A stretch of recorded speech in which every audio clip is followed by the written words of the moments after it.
आप सुन रहे हैं रिच डैड पुअर डैड के पार्ट नंबर 5 को। महंगाई क्यों और कैसे है। बढ़ती हुई महंगाई और घटती हुई कमाई को देखकर मुझे आधार कार्ड नहीं बल्कि उधार कार्ड की जरूरत महसूस हो रही है। नमस्कार, मैं हूं विनय सिंह और आप सुन रहे हैं BKFM 9.0 पर। और आज हम चर्चा कर रहे हैं रॉबर्ट टी कियोसाकी की लिखी पुस्तक रिच डैड पुअर डैड की। सच में रॉबर्ट टी कियोसाकी की ये बुक तब भी उतनी ही प्रासंगिक थी, उतनी ही रिलेवेंट थी जितना कि आज। महंगाई हमेशा बढ़ती आई है, चीजें महंगी होती आई हैं, दाम बढ़ते आए हैं। उसके पीछे का कारण, उसके पीछे की सोच क्या है और ये महंगाई है क्या, कैसे बढ़ती है, इसके बारे में रॉबर्ट टी कियोसाकी के रिच डैड बहुत अच्छे से समझाते हैं। वे कहते हैं कि जितना ज्यादा पैसा हम कमाते हैं उतना ही डर उसे खोने का हमारे अंदर बढ़ता जाता है। पैसे के साथ जो डर आता है, पैसे के साथ जो लालच आता है, वही हमें पैसे के पीछे भगाता है और हमें पैसे का गुलाम बनाता है। हमें यह समझने की जरूरत है कि इस लाइफ की जरूरतों में हम सब बंधे हुए हैं। हम सब अपने परिवार को चलाने के लिए, हमें अपनी डेली नीड को पूरा करने के लिए, अपने शौक पूरे करने के लिए दिन ब दिन पैसे के पीछे भागते रहे हैं। धीरे धीरे ज्यादा पैसे कमाने की इच्छा करते रहते हैं। पैसा कमाना गलत नहीं है, पर पैसे कमाने के पीछे की नीयत, उसका सही होना जरूरी है। और वो नीयत ही है जो समाज में महंगाई बढ़ाती है, और वो नीयत ही है जो समाज में डिसबैलेंस पैदा करती है। एक छोटे से एग्जाम्पल से हम समझा जा सकता है कि एक डॉक्टर जो अपने परिवार को ज्यादा खुशी देना चाहता है, अपनी फीस बढ़ा देता है। उसकी फीस बढ़ने की वजह से सारी मेडिकल फैसिलिटीज, स्वास्थ्य सुविधाएं सब महंगी हो जाती हैं।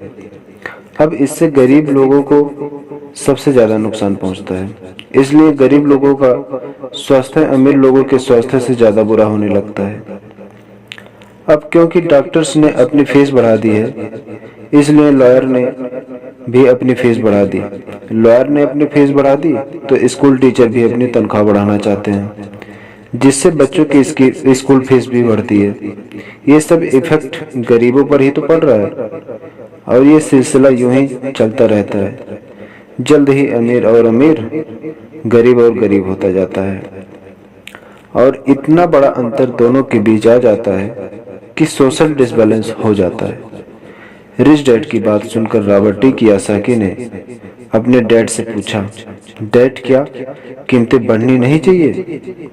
इस पर रिच डैड ने जवाब दिया, अच्छी तरह से चल रही सरकार और एक शिक्षित समाज में तो नहीं बढ़नी चाहिए। कीमतें दरअसल कम होनी चाहिए। जाहिर है कि ऐसा केवल सिद्धांतों में ही होता है, आइडियली ऐसा होना चाहिए, पर प्रैक्टिकली ऐसे नहीं होता। कीमतें अज्ञान से पैदा हुए लालच और डर के कारण होती हैं। जैसा कि मैंने पहले आपको बताया, अगर स्कूल में मनी के बारे में, पैसों के बारे में सिखाया जाता तो लोगों के पास ज्यादा पैसा होता और बाजार की कीमतें भी कम होती। ये सब कुछ इंटर रिलेटेड है, एक दूसरे से जुड़ा हुआ है। पर हमारी सोसाइटी में पैसों के लिए काम करने को सिखाया जाता है, पैसों की ताकत का इस्तेमाल करना नहीं सिखाया जाता। और इसलिए मैं कहता हूँ कि पैसे से जुड़ी किसी भी मुद्दे पर दिमाग से सोचने की जरूरत है। इसके बाद रॉबर्ट टी कियोसाकी अपने डैड से पूछते हैं कि डैड, बहुत देर से आप कह रहे हैं कि दिल से मत सोचो, दिमाग से सोचो।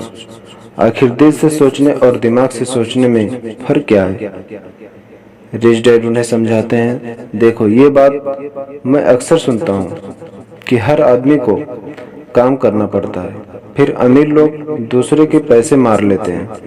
मेरी सैलरी बढ़नी चाहिए, मैं इस काम से खुश नहीं हूँ, मैं दूसरी जॉब ढूंढ लूंगा, वगैरह वगैरह।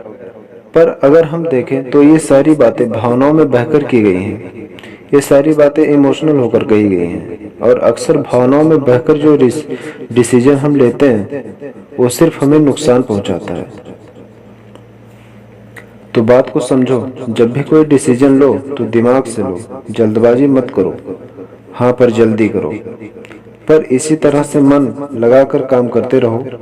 तुम्हारा जो दिमाग है वो तुम्हें कुछ न कुछ ऐसे तरीके बता ही देगा जिससे तुम ज्यादा कमा पाओगे। ऐसी चीजें देख पाओगे जो दूसरे लोग नहीं देख पाते। मौका उनकी नाक के नीचे होता है, अवसर उनके पास होता है, सामने होता है, पर वो उसे पहचान नहीं पाते। पर अगर तुम दिमाग से काम लोगे तो तुम उन्हें पहचान पाओगे, उन मौकों का फायदा उठा पाओगे और जिंदगी में आगे बढ़ पाओगे।